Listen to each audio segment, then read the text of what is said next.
Nous rêvons tous de la ville de demain, durable, apaisée, naturelle.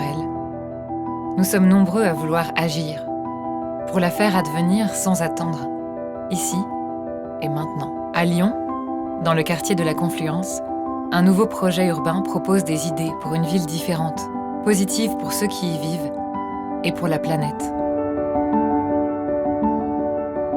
Et si la clé du bâtiment bas carbone se trouvait juste là, sous nos pieds ?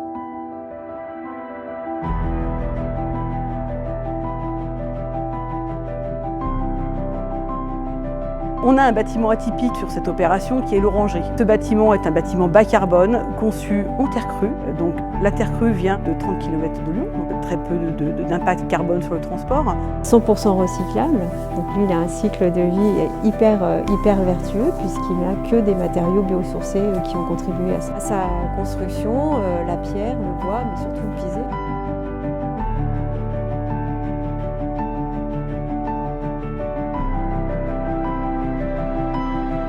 On peut en fait faire un bâtiment sans isolant et sans climatisation. Donc on a vraiment un impact carbone très faible pour ce bâtiment. Le cycle carbone se mesure sur un bâtiment tout au long de sa vie jusqu'à la démolition.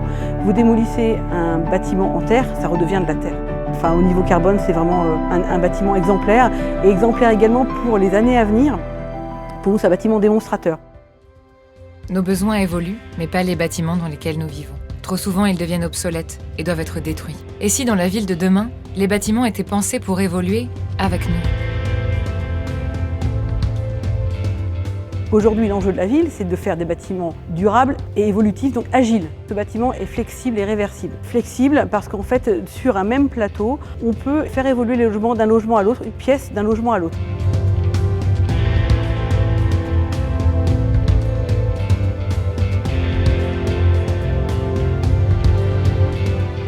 Et donc, si on veut faire évoluer une pièce d'un logement à l'autre, par exemple, vos enfants partent ou vous avez besoin d'une chambre de moins, vous pouvez la vendre à votre voisin à côté.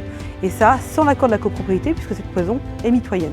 Deuxième chose, la réversibilité logement-bureau. Ce bâtiment arabesque est conçu pour accueillir à la fois du bureau et du logement. Aujourd'hui, on a conçu en base 2 étages en bureau, le reste en logement. De la même façon, vous pouvez changer un logement en bureau. Pour concevoir ça, on a mis des hauteurs de 2,80 m sur tous les plateaux, qui est la hauteur du code du travail, qui permet donc de faire des bureaux partout. L'idée, c'est de dire plutôt que de démolir, eh bien, changeons d'usage. Et le bâtiment, justement, a les capacités et les caractéristiques pour changer d'usage. Et si nos bâtiments pouvaient participer à la transition énergétique en produisant leur propre électricité et en la partageant aux bâtiments alentours ? C'est le premier bâtiment en France sur lequel on a mis en œuvre l'autoconsommation collective. En quoi c'est une première en France ? Parce qu'on a réussi à faire consommer sur place l'énergie produite sur place par les habitants. Et ça a permis notamment de faire avancer la réglementation puisqu'il y a eu un décret qui a été pris à l'issue de cette démonstration et qui permet aujourd'hui d'autoconsommer dans un périmètre d'1 kilomètre à partir d'un poste de distribution, ce qui n'était pas le cas avant idéal.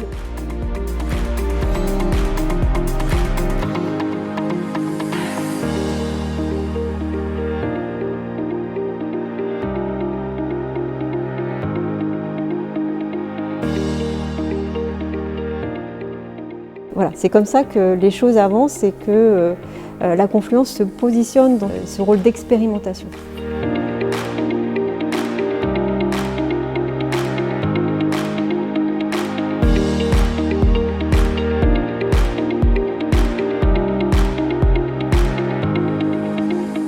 L'ensemble des cœurs d'îlots sont en pleine terre, par le biais d'un aménagement spécifique lié au sous-sol, donc en capacité d'accueillir des arbres de haute tige, une biodiversité, le moyen de lutter contre l'îlot de chaleur, parce qu'on sait que c'est l'évapotranspiration des arbres de haute tige qui permettent de faire tomber d'un degré ou deux cette chaleur partant de canicule et qui fait vraiment la différence, notamment la nuit.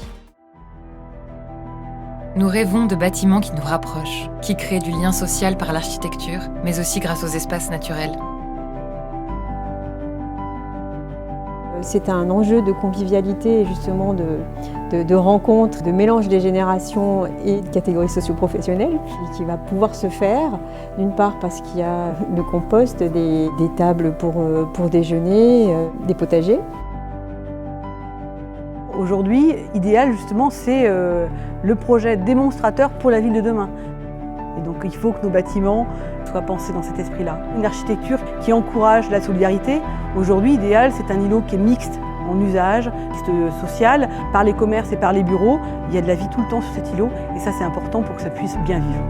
Donc avec l'humain au centre et puis les innovations qui vont faire que du coup on va être très frugal en énergie. Les deux alliés, la ville de demain sera formidable.